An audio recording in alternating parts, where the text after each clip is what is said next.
Welcome back, trainers. So we were finally able to find a couple of Togetic raids to duo today.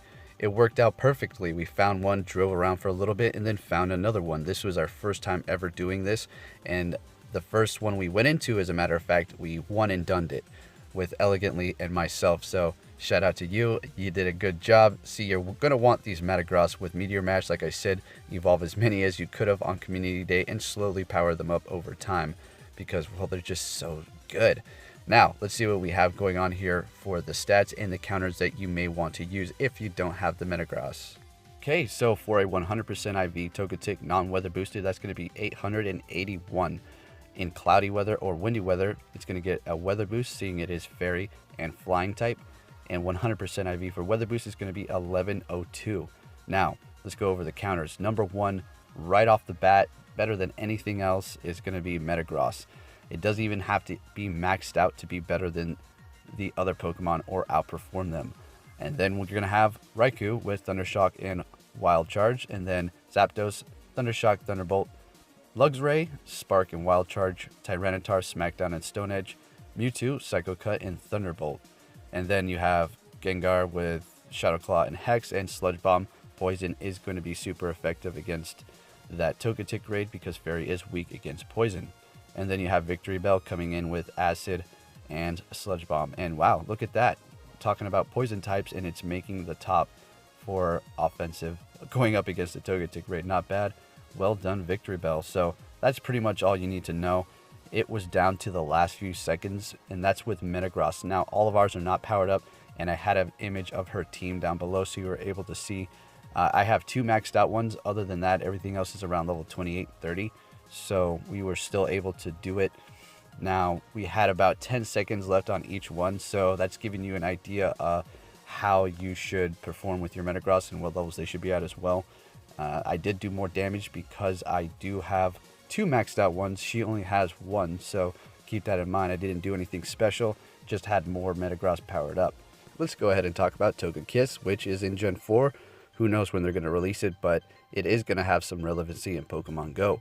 I like this Pokemon quite a bit. I used it in the main series games.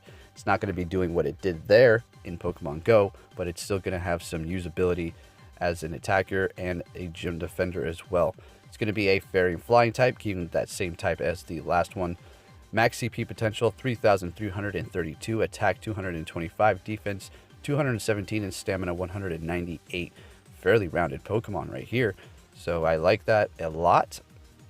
Let's see, best moveset's going to be Air Slash and Dazzling Gleam with a DPS cycle of 19.33, so it's not horrible. And then we have week 2, Electric, Ice, Poison, Rock, Steel, resisting Bug, Dragon, Flying, Ground, Dark, and Grass types.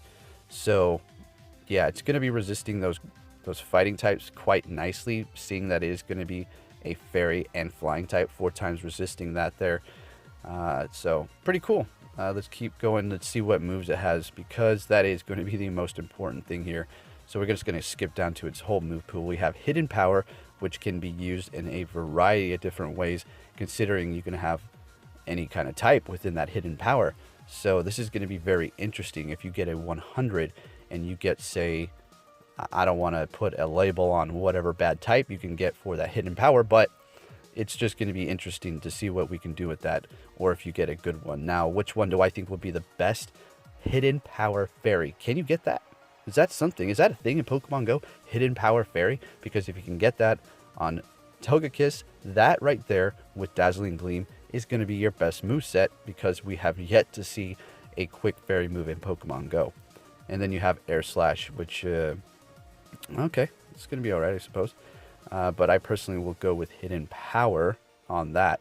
And then you have Aerial Ace and Ancient Power. Ancient Power is a slow move, hard to dodge for a lot of trainers, so as a gym defender, it could be okay. I haven't recommended that on too many Pokemon. As a matter of fact, I said you probably don't want that on something, but I don't know. Probably definitely going to want to go with Dazzling Gleam and Aerial Ace, period. Ancient Power, that's another move they threw in there just for the heck of it. If you have that on there and you drop it in a gym, no big deal, but I'm going with Dazzling Gleam and Hidden Power. That's going to be great. And with that said, trainers, I hope you enjoy the rest of this video. Happy to do the Togetic duos. It was finally able to get to those. As a matter of fact, we found 2 today and completed both of them, thanks to the Metagross that we got on Community Day. I'm so happy we did those trades and a few of those power-ups as well. And after this Togetic raid, we're going to be going up against a Gengar, as a matter of fact, using no super effective moves, just neutral. So check that out. And then we have tomorrow, the Gengar Day, which is going to be amazing. I can't wait. Let's see if I can find about...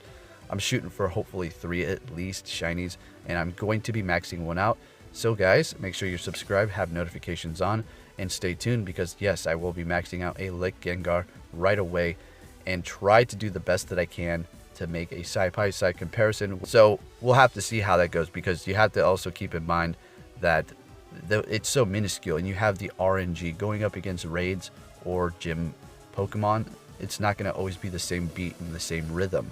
I think the best tests we can conclude, period, are going to be in the future when PvP comes out and you have somebody just sit there with their Blissey and you're able to attack it freely without being attacked back. Thank you for watching, trainers, and I will be catching you all next time. Take care.